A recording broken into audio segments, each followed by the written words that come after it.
Africa is renowned for the splendor of its hunters. But the big cats depend on animals which are just as extraordinary, the antelopes.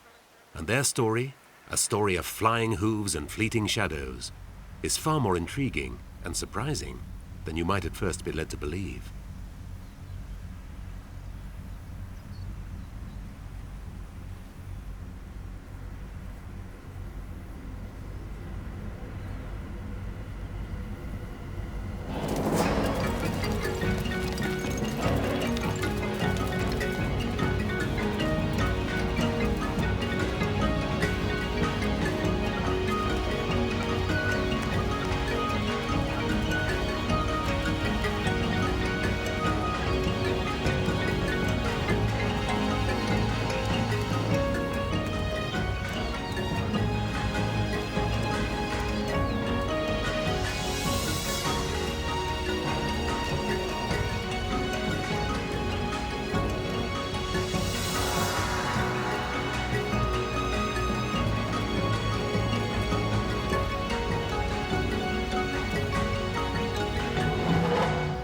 From dwarfs, small enough to fit on your hand, to the 2-meter-tall eland, weighing in at almost a ton, antelopes vary enormously. Africa is the continent where all this variety has flourished. Wherever there's been the hint of an opening, antelopes have seized the chance to move in and adapt. They've been so successful that today there are 72 species here.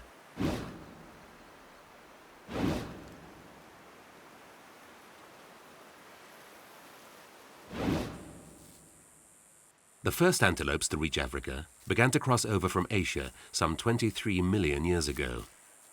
Those first ones probably looked similar to today's Greisbok, and they would have been secretive, loners, creatures most at home in the tangle of the dry bush.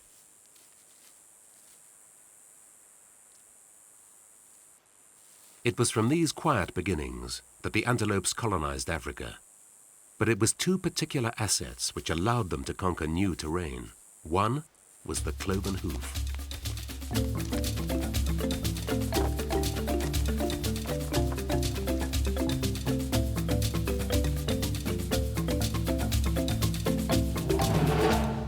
And for a hoofed animal, the terrain doesn't come any tougher than this. Klipspringers have made themselves at home high up on the narrow ledges and steep faces of these rocky outcrops.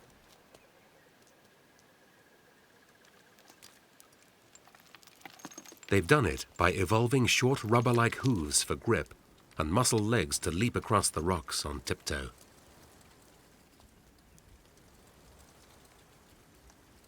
A dense coat of fur cushions falls and insulates klipspringers from the cold of their hilltop homes.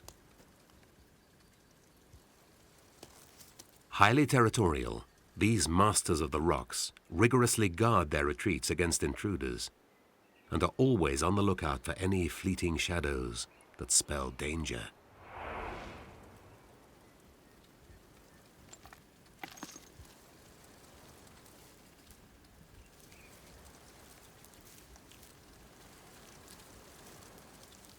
Every klipspringer's nightmare.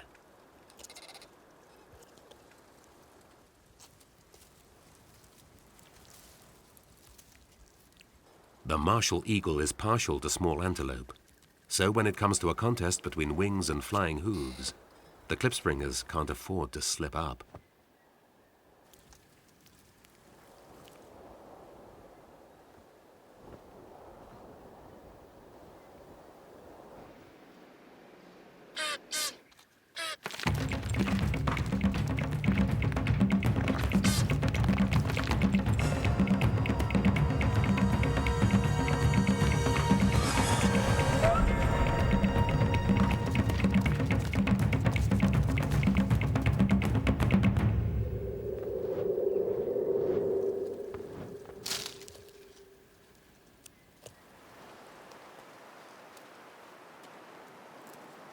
Giraffes are not antelopes, although they are very distant relatives. They too have pulled off some pretty spectacular feats. They've evolved to feed way up in the treetops. But one good idea leads to another. The giraffe antelope, or geronoc's long neck and long limbs, allow it to reach food other antelopes can't. But that's just half the story.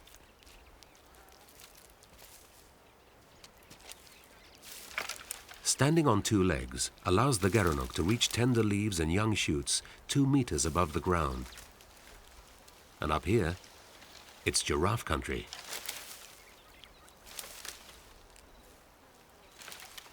The geronoc can do this because it has a specially modified spine. And with the hind legs doing the walking, the forelegs can be used like arms to pull branches within reach of this most elegant of antelopes.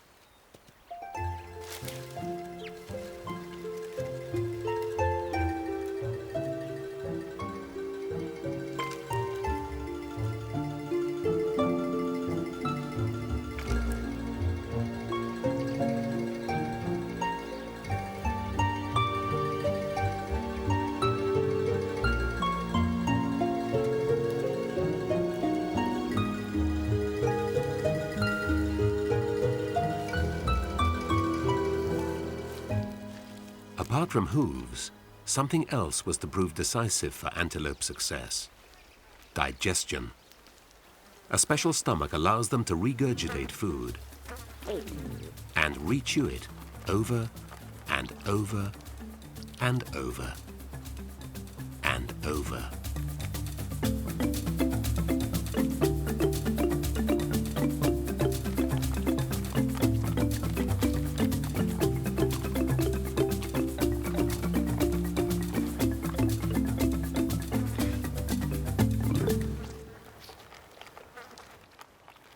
Because of all that chewing, the first antelopes could glean energy from the most unpromising of foods in the most unlikely of places, and so their digestion was to prove vital to exploring new habitats.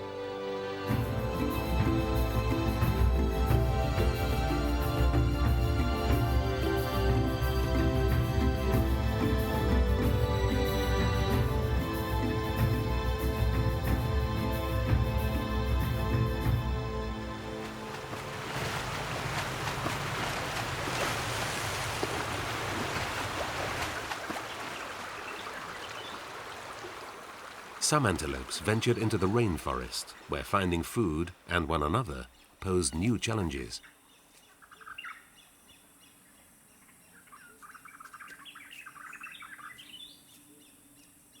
So successful were the antelopes in this new habitat that today the duikers that live here are extraordinarily well adapted. They've even evolved rounded bodies to move easily through the dense undergrowth.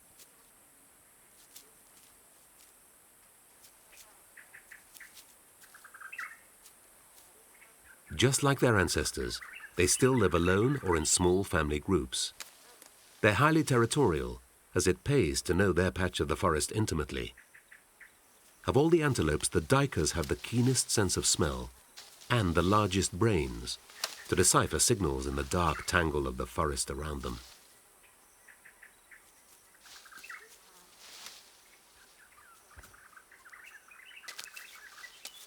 Scent from bulbous glands below the eyes, and the on-off flash of twitching tails are subtle signals specific to their own kind.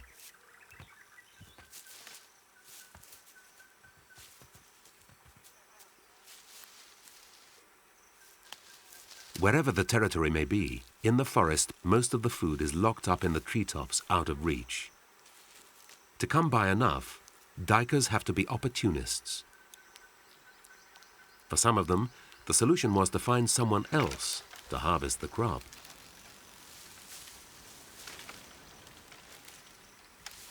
Monkeys are messy eaters, and that means there are always leftovers on the ground below. Some duikers have learned to cash in on this.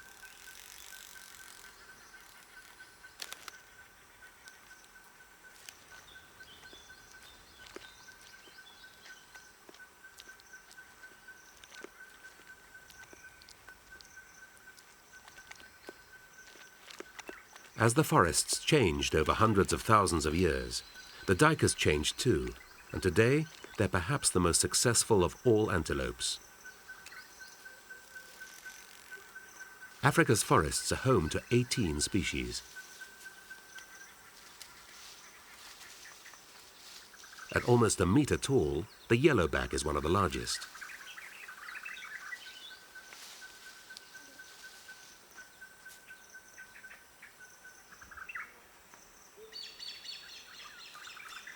A number of different duikers can live happily side by side because they have quite different tastes. Food here is seasonal, so some duikers supplement a diet of fruit and veg with meat.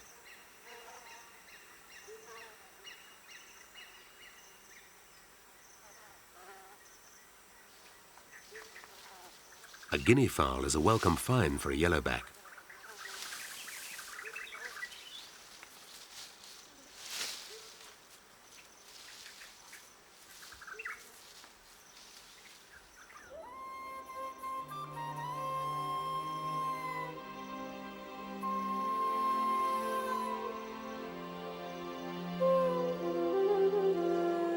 Today, every forest in Africa has its duikers, but they're secret and elusive creatures, for good reason.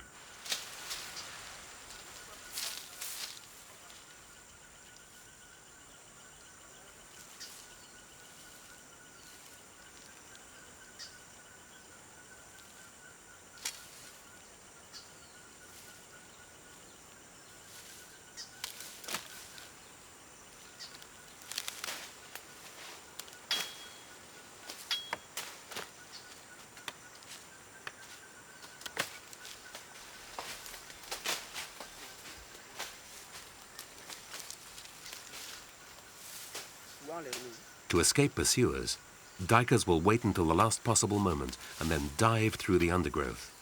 It's given them the name diving bucks.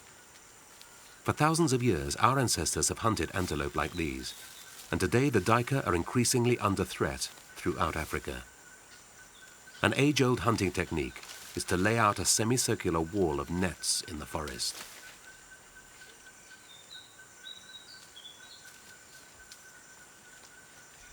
When the job is done, some of the men will loop around the side to drive the antelopes into the trap.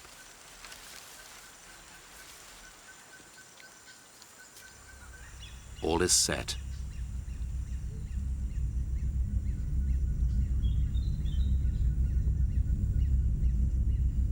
The hunters ready.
Sadly, because of man's activities, many duikers will soon disappear from the forests forever.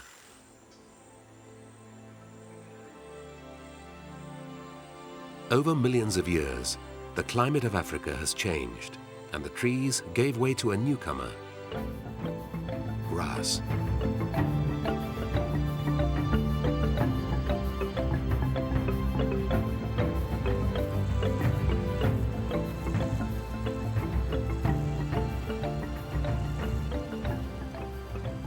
Grass was designed to be eaten, and to this irresistible banquet came the antelopes.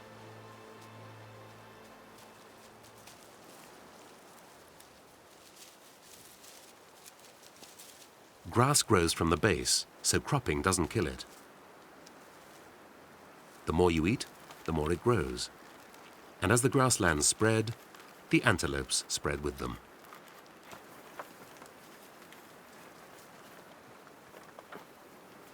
To adapt to this new food, antelopes had to change shape. Grass is not especially nutritious, so stomachs became bigger to digest more of it. And because grasslands are seasonal, antelopes became larger so they could travel further in search of grazing. But the biggest changes came from giving up hiding alone in dense bush for a life en masse, on the move, and out in the open. And on the trail of the antelopes came the predators. As fast as the antelopes have evolved, so have they. Hunter and hunted are locked in an arms race where speed and agility make it a contest that is too close to call.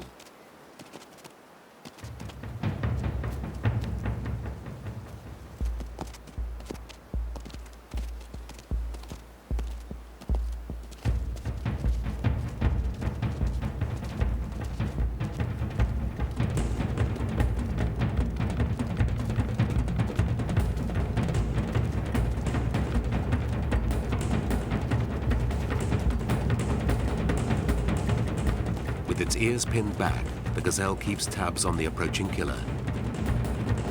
Then, at the last moment, he dodges left and wins the race for life. The cheetah may be quicker than the gazelle, but that does not always guarantee it a meal.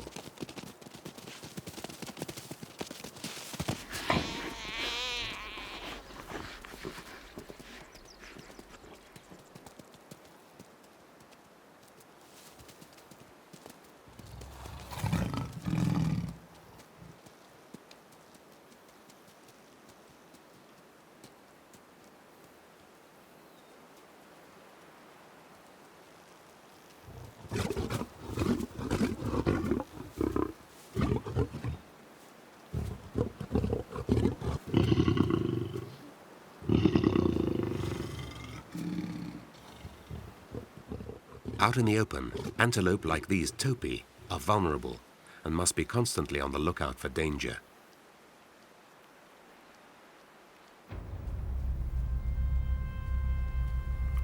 It may not look like it, but this spotted hyena is hunting and deadly. With a killer like this amongst the herd, letting your guard down could be fatal.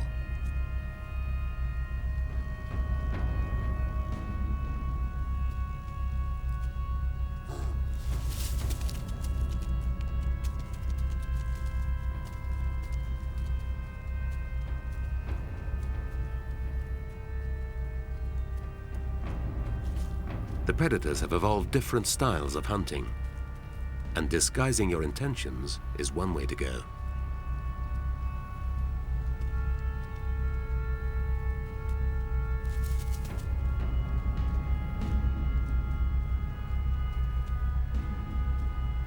Yet despite many a killer roaming the plains, as often as not, the skills of the antelope are more than a match for it.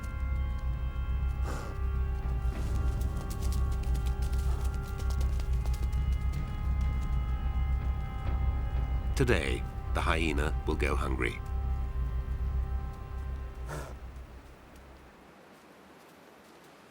For these antelope, there is never a time when they aren't visible and therefore at risk. But antelope must eat and sleep too, so it's a form of risk management.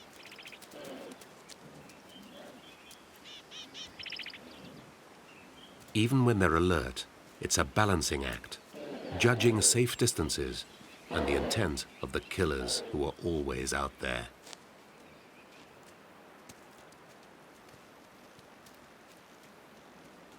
For the cheetah too, this is a game of seeing and being seen. This cheetah is not planning to run at these gazelles, yet. First, she moves them on.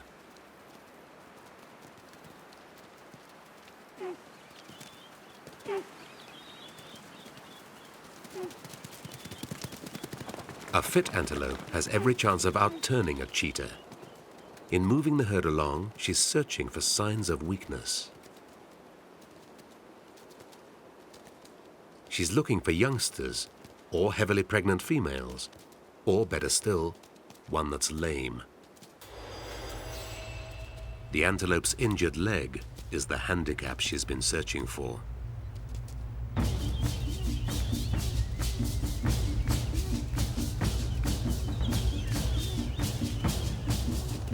Now it's simply a matter of whether the leg will hold out or not.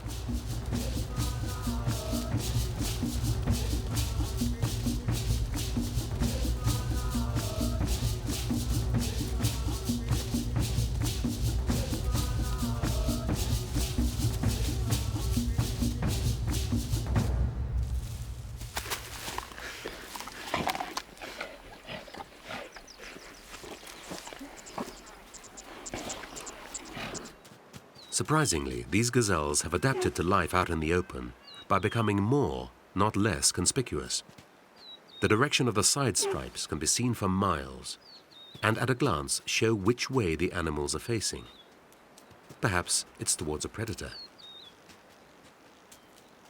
For Thomson's gazelles and springbok, these signals were part of the huge adaptation antelopes made to survive on the plains. Here, they had to be part of the herd. As one of many, the way others see you matters, and signals help. This display, or pronking, by a young springbok may show predators he's fit, but it could also be a signal to other springbok, for in reality, there are killers lurking within the very ranks of the antelopes themselves.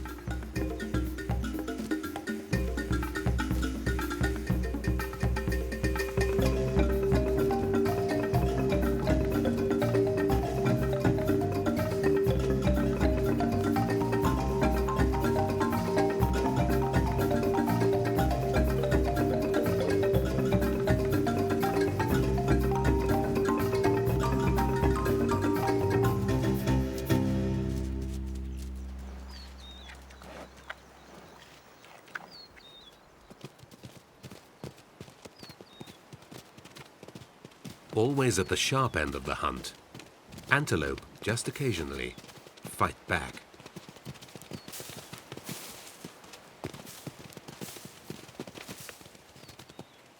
The cheetah is lucky to be alive.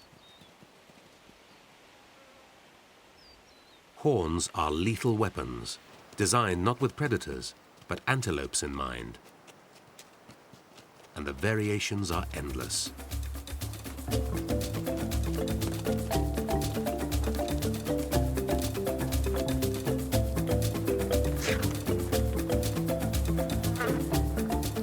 Anything that adds to the impression of size is worth a try.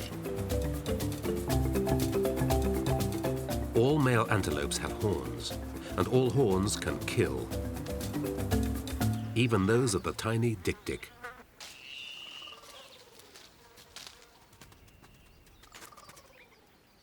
The spikes are so sharp that if they connected, the wound would probably be fatal. So these males are sparring in the hope that one of them will back down.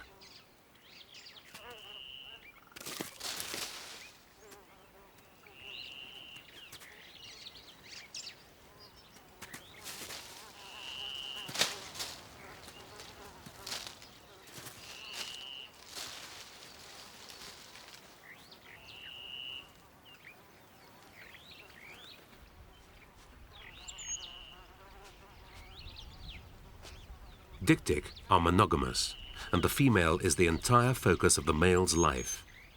But wherever she goes, her scent will attract rival males.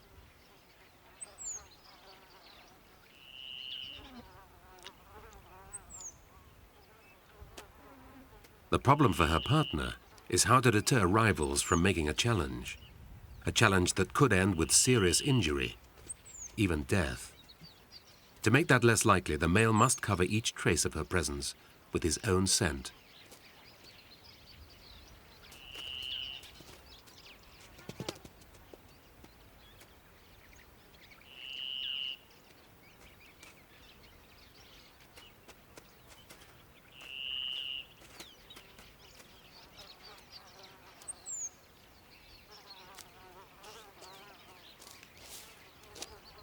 With all these duties, it's hardly surprising that a dik-dik male has only time for one female.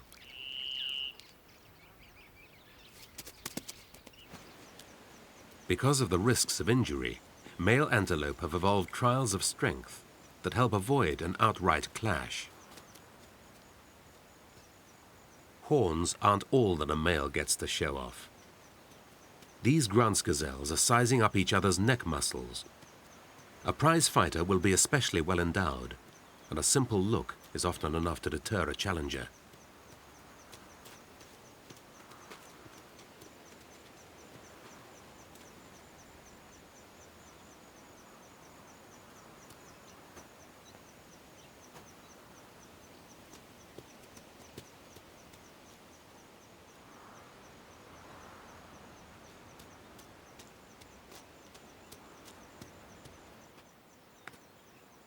Smell is also an important part of advertising maleness.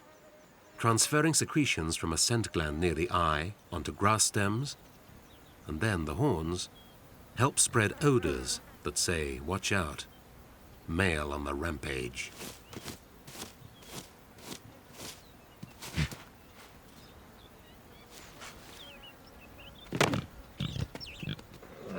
To avoid being knocked off balance, tall antelope, like these topi, try and absorb the impact whilst down on their knees.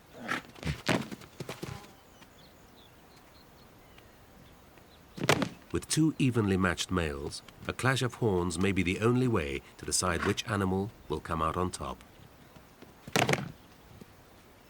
Each antelope has its own way of fighting.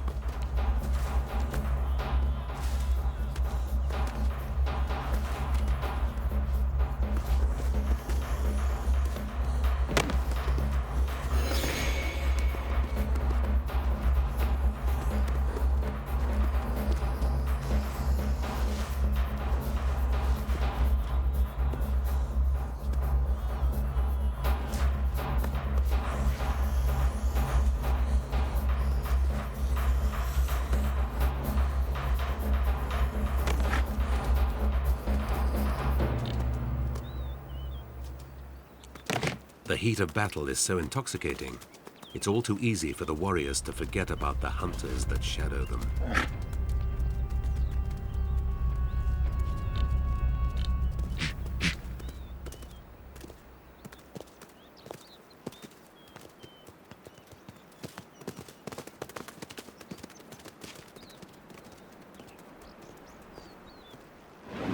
For plains antelope, grouping together brought security, but also new pressures.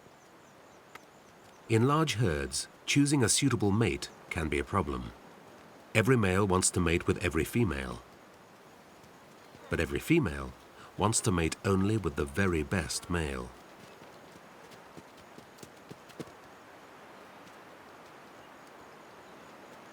Impala have found one way of solving the problem. A top male holds a large territory during the breeding season and tries to keep rival males away from the females that pass through.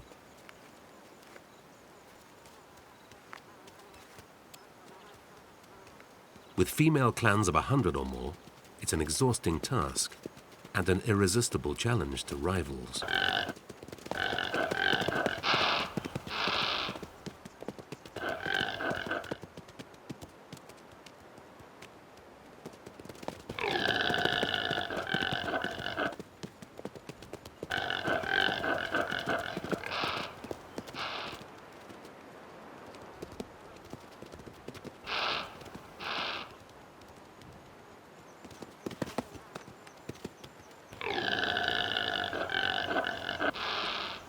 The pressures on the territorial male are intense.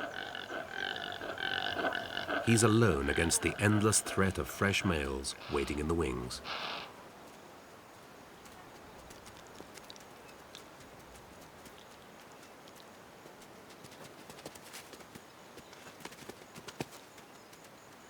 Within a week or two, sheer exhaustion takes its toll.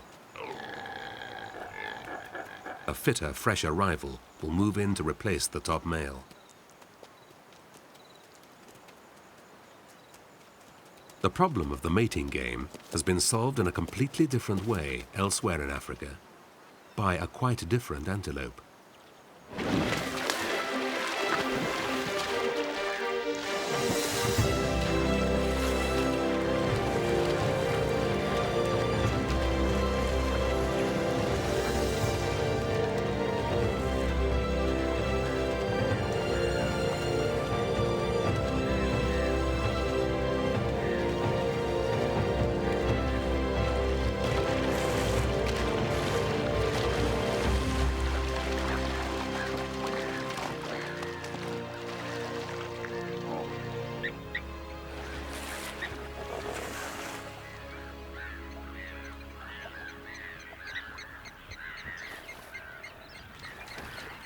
The Kafue lechwe of Zambia have small breeding arenas, or leks, near water to which receptive females are attracted.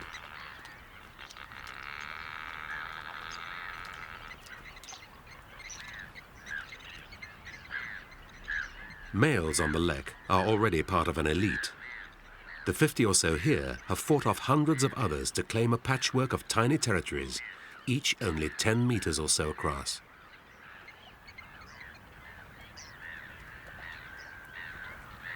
But even the elite has an elite, and this is it. At the center, the Holy of Holies, held by the strongest male of all.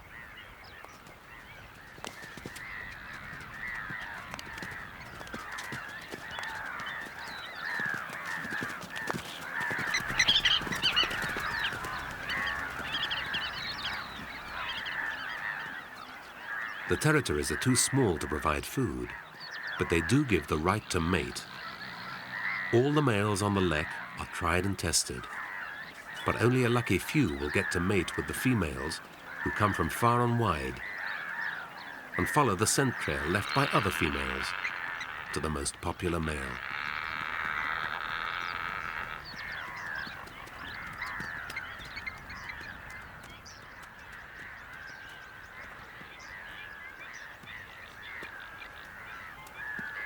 Her urine tells the male whether she's ready, but she will only be fertile for a matter of hours. So to mate with the best male, females must be in the right place at the right time.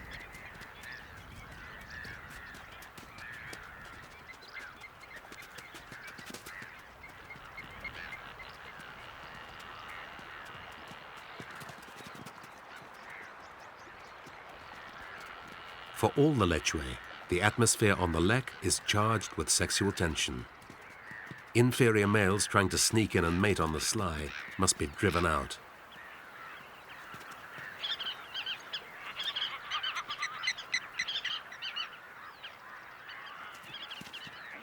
The jostling and rivalry of the waiting females may help spur the males into action.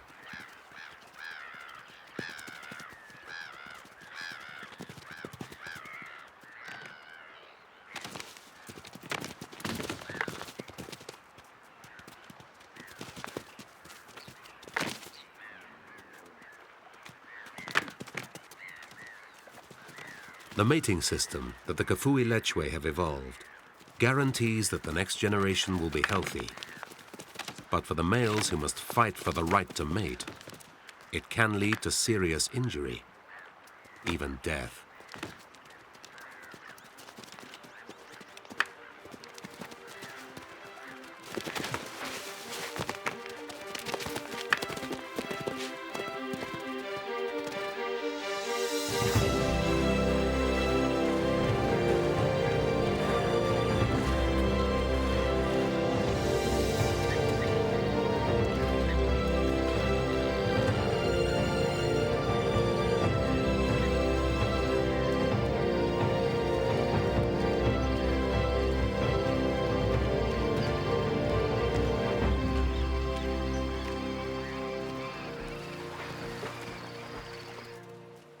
Most antelope live permanently in one place.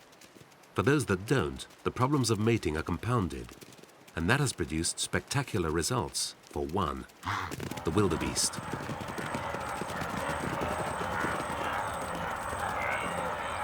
As the yearly migration flows across the East African plains, the males set up temporary territories along the route, each one hoping that the line of passage will run through his patch.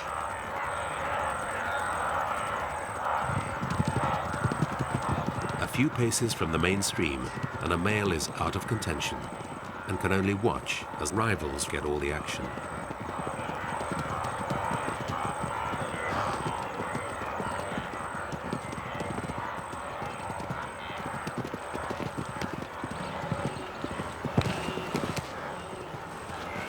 The breeding season only lasts a few weeks, for it's essential to make sure that all the young are born at the same time to reduce predation on the open plains.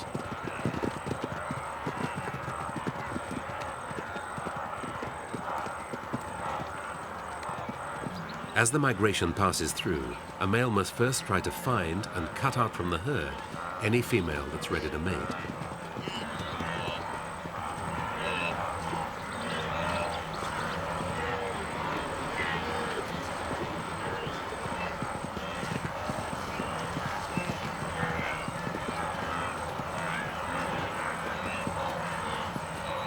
Between searching, he must also fight off constant challenges to a territory he may only hold for a few hours.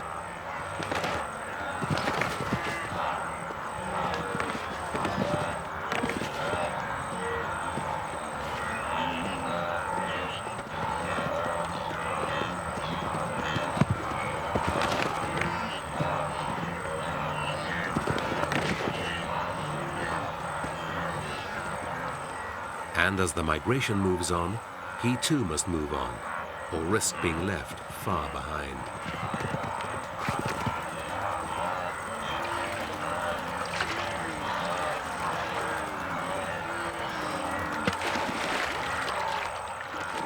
Again and again, he'll have to make a stand wherever he can along the route, if he's to have any hope of winning a mate.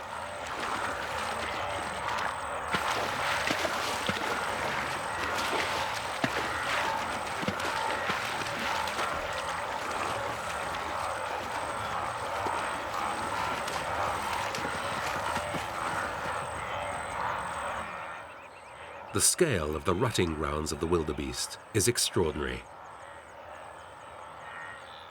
Here, in just 3 weeks, hundreds of thousands of animals mate in a frenzy of noise and activity unmatched by any other antelope.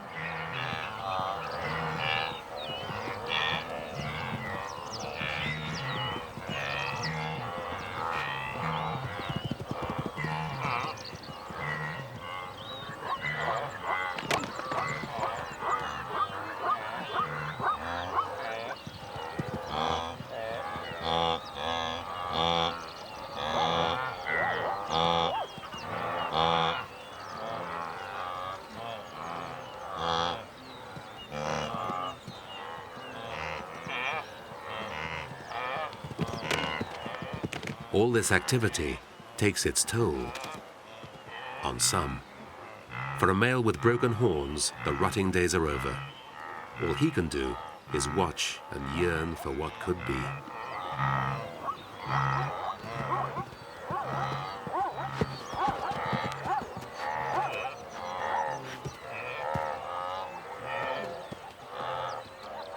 But, fit or unfit, the migration will move on towards the rains. A time of plenty, but also danger.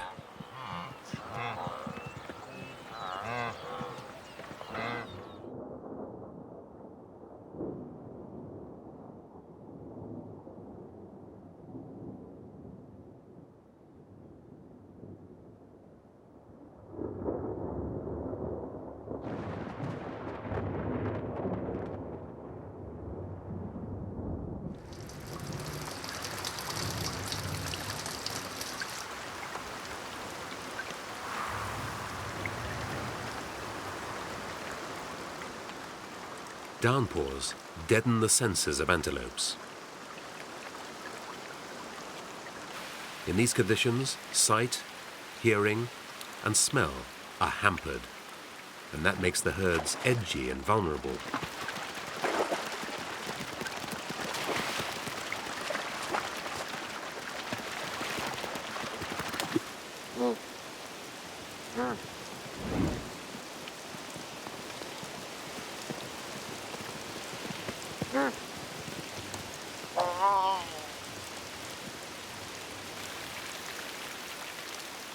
But the rains are also a time of renewal and a season of plenty.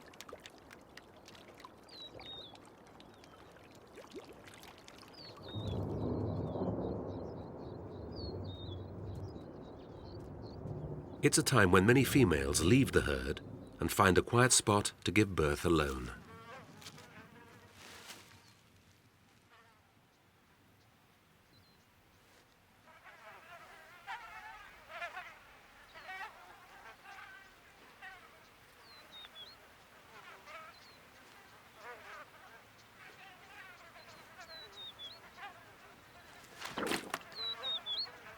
From the moment they come into the world, most fawns would be completely at the mercy of any predator that might spot them.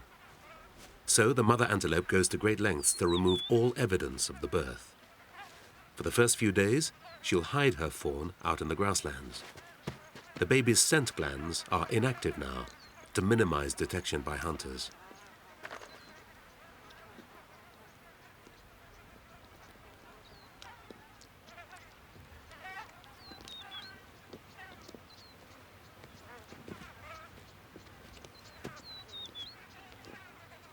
The fawn only urinates and defecates when stimulated by its mother, who then swallows any clue that might reveal her baby's whereabouts.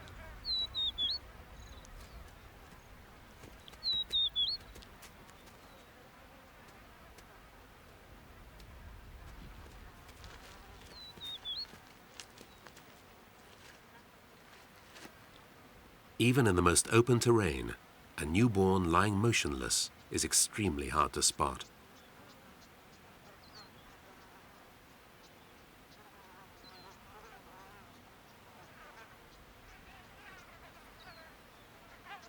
For the first few weeks, a mother Thompson's gazelle visits her fawn only 2 or 3 times a day. With predators on the lookout for newborns, any contact between mother and baby is fraught with danger.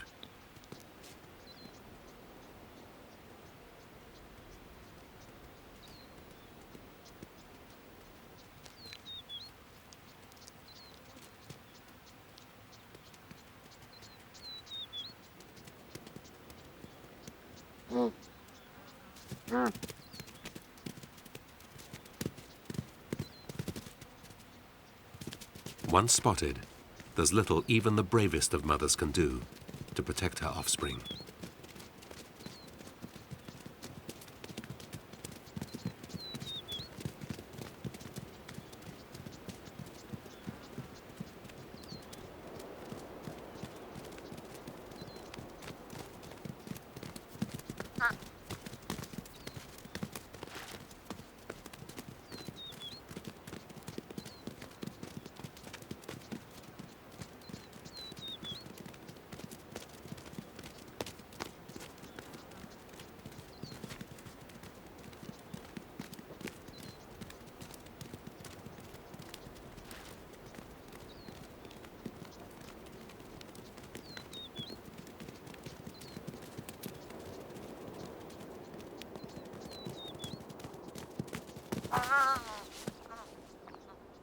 Of all antelope, one does not try to hide its young. Wildebeest fawns must get to their feet within minutes of birth and be ready to move with the herd soon after.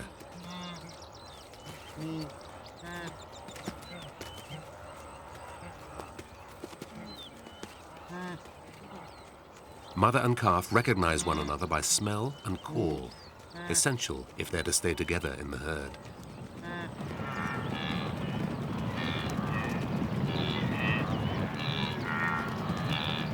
On migration, a calf will follow close on the heels of its mother, and it's this tight bond between the two that helps wildebeest survive the rigors of the march.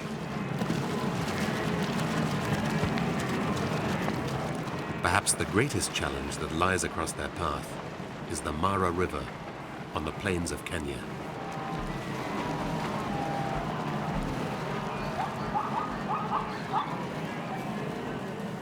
Wave after wave of animals arrive at the water's edge, and it's here that the predators wait.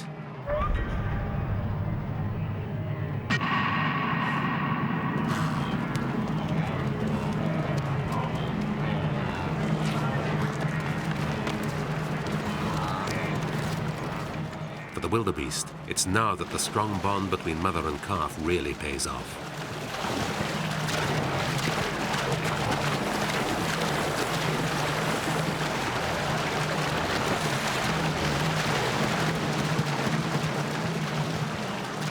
Crossing en masse and at a gallop, the wildebeest are difficult targets for the crocodiles.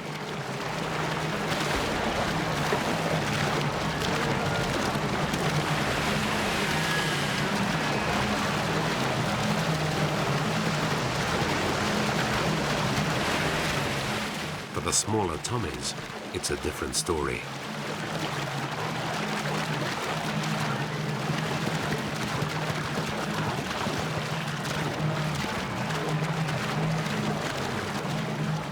With the wildebeest hogging the main crossing, the tommies are forced downstream and into trouble.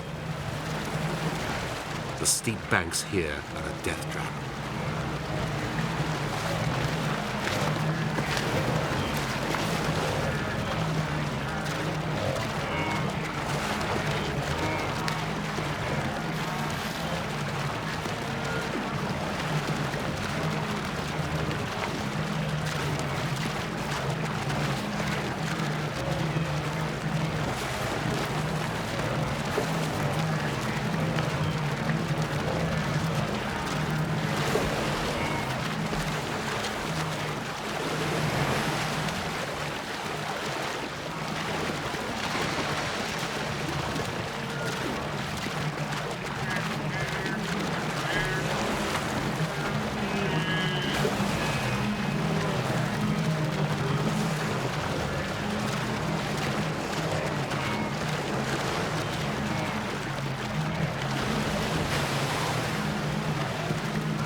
At this crossing, not a single wildebeest was taken.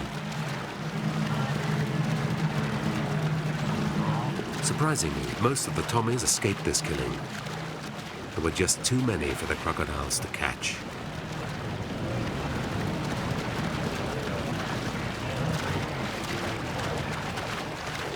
Africa's antelopes have always had to stay one step ahead of their pursuers, man included.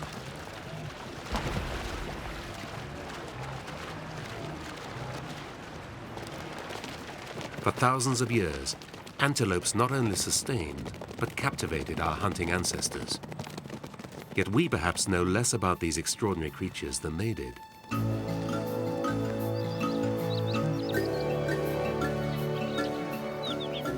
The future of the antelopes and their natural hunters today lies in the balance.